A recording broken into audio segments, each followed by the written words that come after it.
everybody, welcome back to my channel. Today I'm going to be talking about some ways that you can save energy while cooking. Since it's National Nutrition Month this month, I thought it would be a great time to share these tips with you.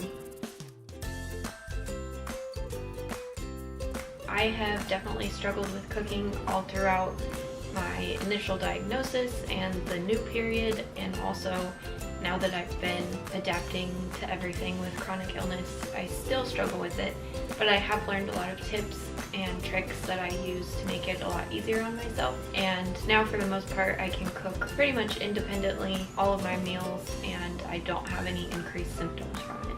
I hope that by sharing these tips with you, you can apply them to your own cooking and experience less flares as a result. So the first tip that I have is to always sit if you can. If there is anything you can do sitting down instead of standing, utilize that. You can see that I am sitting in a chair right now. And this is how I usually cook on the stove. It's a little bit short. Well, I'm a little bit too short for the stove. So sometimes if it's really bothering me, I will stack pillows up on the chair so that I can reach inside the pots and things like that. But for the most part, I make such easy to prepare meals that it doesn't really bother me to be at this height, and I can just move things as I need to. The second thing I like to do is, if I have a dish that has the possibility of being baked in the oven instead of fried in a pan, then I will do that, because fried in a pan you have to stand there and watch it, and you have to keep walking back and forth to check on it.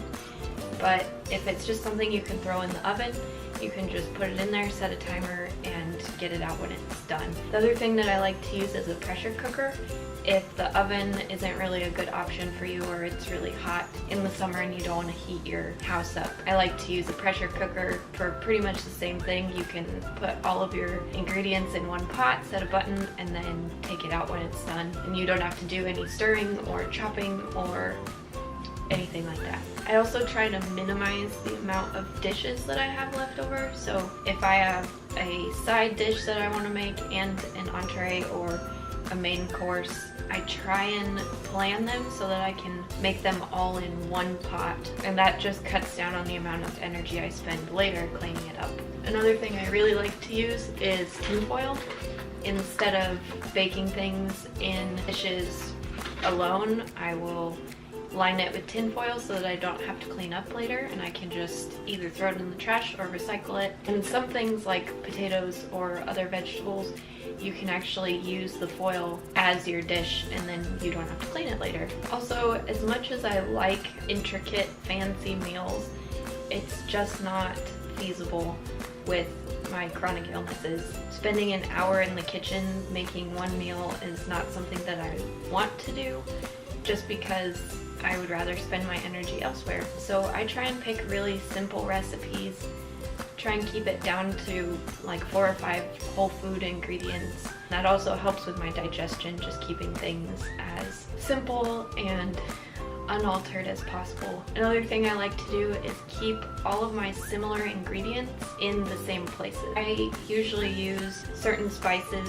for chicken or vegetables. I will keep them all on the same shelf, so that I don't have to reach on the bottom shelf to get this spice and on the top shelf to get this spice. And for baking, I'll keep all my flours on one shelf, all my sugar, all my baking soda, baking powder, things like that, so that when I'm ready to bake something and I want to spend time doing that, I just take it all out of the shelf all at once, and I don't have to go all around the kitchen looking in different cabinets trying to find other things. I wanted to show you a little bit of what my cabinet looks like, but on this shelf is all of my baking supplies. So if I were to be making a muffin, for example, I'll put all of my ingredients on a chair that's lower to the ground. While I'm cooking, all I have to do is reach down and grab my supplies.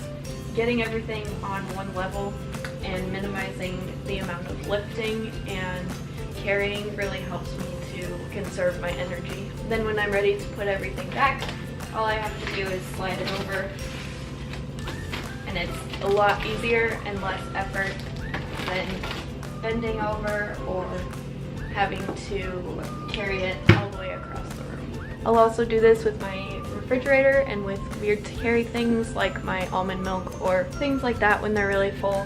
So I can slide it over to the end of the door, and then all I have to do is pick it up and set it on the chair. And then all I have to do is stick it in the drawer, and that eliminates a lot of walking and carrying, just makes everything a lot easier on the body. I also get all of my ingredients out at once, and I have a pretty tiny kitchen. This is pretty much the most of it, but there's a little counter that the camera is sitting on. So when I'm cooking, I will take all the ingredients that I need for the dish out and set them on the counter at the beginning so that I'm not having to walk all around the kitchen, getting out spices as I need them, putting them back, and then realizing I need more. It just helps have everything out so that I can easily reach it, and I'll usually put my chair in a place where I can just reach. And same with all the cooking tools. So if I need a spatula or a whisk or a fork or a spoon, I'll leave them all out on the counter ahead of time so that I don't have to go back and forth. For the actual recipes, I tend to buy ingredients that I don't have to do much preparation for. So if a recipe calls for broccoli, I will get frozen broccoli that's already chopped, and then all I have to do is heat it up in the microwave to defrost it and then add it to my dish. Same with things like chicken. Cutting is really hard for me and it wastes a lot of my energy, so I generally try and find cuts of meat that I don't have to cut very much. With chicken, I'll get chicken tenders instead of chicken breasts so that I can just put them all in the pot or the pan together, and then I don't have to worry about chopping it for even cooking and food safety and things like that. When I am cooking things that are more intense or have more scraps, I will set out an extra bowl. My trash can is all the way at the end of the kitchen off camera. Surprisingly, it takes a lot of energy to walk all of my scraps to the trash can and back multiple times while I'm cooking. So I set out an extra bowl and I put all of my scraps and trash in that one bowl, and then at the end I carry the bowl and dump everything in the trash instead of going back and forth every time. Pretty much everything I do in the kitchen is just minimizing the amount of trips and effort I have to put into everything. I struggle with muscle weakness and dropping things. If I have something that I want to carry from one side of the kitchen to the other, I will use my counters as sliding tools. So instead of carrying my dish, I'll put it on the end of the counter and then I'll slide it until I have to pick it up again. This is especially important for me when it's something heavy like a pot full of something. Then I definitely use my countertops and slide it instead of picking it up and carrying it to where it needs to go. The only thing is with the oven, I do have to pick it up a little bit just to get it onto the counter, but minimizing the amount of carrying and the distance I have to carry it really helps. Be sure and comment below which of these tips you found the most helpful, and if there's anything you want to add to this video, I would love to hear about it. Don't forget to subscribe so that you can be notified of all of my upcoming videos, and I hope you all have a really good day. Bye!